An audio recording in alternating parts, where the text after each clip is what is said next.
ಅಚ್ಯುತ ಎನ್ನುವ ಹಾಗೆ ಕರೀತಾರೆ. ಗೋವಿಂದ ಗೋವಿಂದ ಅವನಿನಪ್ಪ, ಗೋವಿಂದ ನಿನ್ನಪ್ಪ ಗೋವಿಂದ, ಗೋವಿಂದ ರಂಗ, ರಂಗ, ಮುರಾರಿ, ಮುರಾರಿ, ಮುಕುಂದ, ಹಾ. ಹೀಗೆ ಹಲವಷ್ಟು ಹೆಸರಿನ ನನ್ನ ಕರೀತಾರೆ. ಅದೆಲ್ಲ ಬೇಡ, ಬೇಡ. ಹೆಚ್ಚು ಪ್ರಚಾರದಲ್ಲಿರುವುದು ವೇಣುಗೋಪಾಲ ಎನ್ನುವಾಗಿ ನನ್ನನ್ನು ಕರೀತಾರೆ. ಅಮ್ಮ, ವೇಣುಗೋಪಾಲ ಬಂದಿದ್ದಾರಂತೆ. ಯಾರು? ವೇಣುಗೋಪಾಲ. ವೇಣುಗೋಪಾಲ ವೇಣುಗೋಪಾಲ ಅಂತ ಹೇಳಿದ್ರೆ ದನ ಮೇಯಿಸಲ್ವೇ? ಹೌದಮ್ಮ, ಅವರಲ್ಲಿ ಹೇಳು. ಇಲ್ಲಿ ಕೆಲವರು ಇದ್ದಾರೆ ದನ ಮೇಯಿಸುವವರು, ಅದರಲ್ಲೂ ಮುಖ್ಯವಾಗಿ ದ್ವಿತೇಶ ಇದ್ದಾರೆ.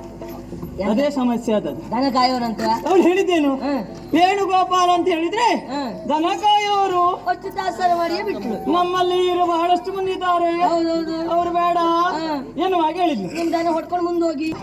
ಹೌದು, ನಾವು ಗೋಪಾಲಕರು ಹೌದು. ಯಾಕೆ? ಗೋವುಗಳನ್ನ ಕಾಯ್ದ ಕಾರಣ. ಗೋವುಗಳ ಮಹತ್ವ ಏನೆನ್ನುವುದು ಇವಳಿಗೇನು ಗೊತ್ತುಂಟು. ಗೋವುಗಳಿಂದ ನಮಗೆ ಎಷ್ಟು ಉಪಕಾರಗಳುಂಟು. ಮತ್ತೆ ಗೋವುಗಳಿಗೆ ಹಾಕುವುದೇನು ನಾವು? ಹುಲ್ಲನ್ನು ಕೊಡುವುದು. ಅದರಿಂದ ನಮಗೇನು ಸಿಗ್ತದೆ? ಸಗಣಿ, ಸಗಣಿ ಸಿಗ್ತದೆ. ಅದನ್ನ ಏನು ಮಾಡ್ತಾರೆ? ಸಗಣಿಯನ್ನ ಸುಟ್ಟು ವಿಭೂತಿಯನ್ನ ಮಾಡ್ತಾರೆ.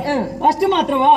ಹಾಲು, ಹಾಲಿಂದ ಮೊಸರು, ಮೊಸರಿನಿಂದ ಬೆಣ್ಣೆ, ಬೆಣ್ಣೆಯಿಂದ ತುಪ್ಪ, ಇಷ್ಟೊಂದು ಉಪಕಾರಗಳು ನಮಗುಂಟು.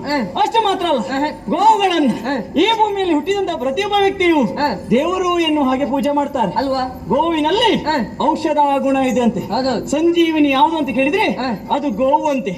ಗೋವಿನ ಉಸಿರಂತ ಹೇಳಿದ್ರೆ ಮನುಷ್ಯನಿಗೆ ಅದು ಔಷಧಾಪಾದಿಯಲ್ಲಿ ಇರ್ತದೆ ಅಲ್ವಾ? ಆ ಮಹತ್ವ ಇವಳಿ ಗೊತ್ತಿಲ್ಲ. ಅದಕ್ಕೆ ಹೇಳುದಲ್ವಾ, ಗೋವು ವಿಶ್ವಸ್ಯ ಮತ ಗೋವು ವಿಶ್ವಾಸ ಮತ ವಿಶ್ವಸ್ಯ ಗೋ ಮಾತರ. ನೀವು ಕರ್ಮ, ನೀ ಎಂತದ್ದೆಲ್ಲ ಹೇಳಿ ನನಗೆ ಹೆಚ್ಚು ಕಡಿಮೆ ಹೋಗಬೇಡ. ವಿಶ್ವಸ್ಯ ಗೋ ಮಾತರ. ಸರಿ ಹೇಳುದಿದ್ರೆ ಹೇಳು. ಗೋ ಮಾತರ, ಗೋಮಾತೆ. ಗೋಮಾತೆ ಎನ್ನುವ ಹಾಗೆ ನಿಜವಾಗಿ ಹೇಳಬೇಕು ಅಂತ ಆದ್ರೆ ಎರಡು ಕೊಂಬುಗಳಲ್ಲಿ ಸೂರ್ಯಚಂದ್ರರು. ಸೂರ್ಯಚಂದ್ರ ಎರಡು ಕಣ್ಣು ಅಂತ ಹೇಳಿದ್ರೆ ಅಶ್ವಿನಿ ದೇವತೆಗಳು. ಮುಖದ ಮೇಲ್ಭಾಗದಲ್ಲಿ ಬ್ರಹ್ಮ, ಮಧ್ಯದಲ್ಲಿ ವಿಷ್ಣು, ಕಂಠದಲ್ಲಿ ಈಶಾ, ಬಾಲದಲ್ಲಿ ನಾಗ ಸಂತತಿ ಎನ್ನುವ ಹಾಗೆ. ಅಷ್ಟು ಮಾತ್ರ ಅಲ್ಲ, 4 ಕಾಲ್ವಂತಿಗಳು ಹೇಳಿದ್ರೆ 4 ವೇದಗಳು, ಅದರ 8 ಬರಸುಗಳು ಅಂತ ಹೇಳಿದ್ರೆ ಅಷ್ಟ ದಿಕ್ಪಾಲಕರು, ಹಾಲಿನ ಕೆಚ್ಚಲು ಅಂತ ಹೇಳಿದ್ರೆ ಅಮೃತ. ಅಷ್ಟು ಮಾತ್ರ ಅಲ್ಲ, ಆ ಗೋವಿನಲ್ಲಿ ರೋಮಗಳು 33 ಕೋಟಿ ದೇವತೆಗಳು ಎನ್ನುವ ಹಾಗೆ ಪೂಜೆ ಮಾಡುವವರು ನಾವು. ನಿಜವಾಗಿ ಹೇಳಬೇಕು ಅಂತ ಆದ್ರೆ ಒಂದು ಗೋವಿನ ಪ್ರದಕ್ಷಿಣೆ ಬಂದೇವು ಅಂತ ಆದ್ರೆ ಇರುವ ಎಲ್ಲ ದೇವತೆಗಳಿಗೂ ನಾವು ಪ್ರದಕ್ಷಿಣೆ ಬಂದ ಹಾಗೆ ಇದು ಗೋವಿನ ಮಹತ್ವ. ಅಷ್ಟು ಮಾತ್ರ ಅಲ್ಲ, ಕೆಲವರು ಹೇಳುದೇಗೆ ಹಳ್ಳಿಯವರು, ಬೇಟೆಯವರು ಎನ್ನುವಂತ ತಾಸಾರ. ನಿಜವಾಗಿ ಹೇಳಬೇಕು ಅಂತ ಆದ್ರೆ ಹಳ್ಳಿಯವರು ಹಾಲನ್ನು ಕುಡಿಬೇಕು ಅಂತ ಆದ್ರೆ ಹೇಗೆ ಕುಡಿತಾರೆ? ಕರೆದ ನೊರೆ ಹಾಲನ್ನು ಕುಡಿತಾರೆ. ಶುದ್ಧ ನಮ್ಮ ದನದ ಹಾಲನ್ನು ಕುಡಿಯುವುದಲ್ವಾ? ಬೇಟೆಯಲ್ಲಿರುವವರು ಬೇಟೆಯಲ್ಲಿರುವುದು ಹಾಗಲ್ಲ. ನಾವು ನಮ್ಮ ದನದ ಹಾಲು ಕುಡಿದ್ರೆ ಅವರು ನಂದಿನಿ ಹಾಲು ಕುಡಿಯುವುದು. ಯಾವಲ್ಲ ನಂದಿನಿ ಹಾಲು.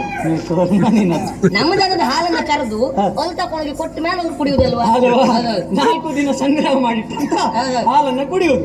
ನಾವು ಇಲ್ಲಿ ಹರಿಯುವ ತೊರೆಯ ನೀರನ್ನ ಕುಡಿದೇವು ಅಂತ ಆದ್ರೆ ಅಲ್ಲಿರುವವರು 4 ದಿನ ಸಂಗ್ರಹ ಮಾಡಿ ಇಟ್ಟದ್ದು ಆ ನೀರನ್ನು ಕುಡಿಯುವುದು. ಅಷ್ಟು ಮಾತ್ರ ಅಲ್ಲ, ಹಣ್ಣನ್ನ ತಿನ್ನಬೇಕು ಅಂತ ಆದ್ರೆ ಮರದಲ್ಲ ಏರಿ ತಾಜಾ ಹಣ್ಣನ್ನ ನಾವು ಗಳಿತ ಹಣ್ಣನ್ನು ನಾವು ತಿನ್ನುವುದು. ಅದನ್ನ ಕಾಯಿರುವಾಗಲೇ ಕೊಯ್ದಿಟ್ಟು ಅದನ್ನ ಹಣ್ಣು ಮಾಡಿ ಕೊಳೆತ ಹಣ್ಣು ಪಟ್ಟಣದಲ್ಲಿ ಇರೋರು ತಿನ್ನುವುದು. ಅಷ್ಟು ಮಾತ್ರವಾ? ನಾವು ಸೇವಿಸುವಂತ ಗಾಳಿ ಶುದ್ಧವಾದ ಗಾಳಿಯನ್ನು ನಾವು ಸೇವಿಸುವುದು. ನಾವು ಸೇವಿಸಿ ಬಿಟ್ಟ ಗಾಳಿಯನ್ನು ಪಟ್ಟಣದಲ್ಲಿ ಸೇವಿಸುವುದು. ಅದು ಹೌದು. ನಿಜವಾಗಿ ಪುಣ್ಯವಂತರು ಹೇಳಿದ್ರೆ ಅದು ಹಳ್ಳಿಯಲ್ಲಿರುವಂತ ನಾವು ಅಲ್ವಾ, ಪಟ್ಟಣದಲ್ಲಿರುವವರಲ್ಲ ಅಲ್ವೇ ಅಲ್ಲ. ಹಾಗಂತ ಇವಳು ಹೇಳಿದ್ರು. ನಮ್ಮ ಹೆಸರು ಹೇಳಿದ್ರೆ ಇವಳಿಗೆ ಪರಿಚಯ ಸಿಗ್ಲಿಲ್ಲ. ಬಿಡ ಬಿಡ ಎಂತದ್ನ ಅದೇ ಬಿಡುವ ವಿಚಾರ ಬಿಡುವ ಅಂದ್ರೆ ಬೇಡ, ಸಾಕು ಅಂತ ಸರಿ ಮುಗಿಸು. ಬಾಗಿಲು ತೆಗಿಬೇಕಲ್ಲ. ಮುಗಿಸೋ ಆಗಿಲ್ಲ ಇವತ್ತು.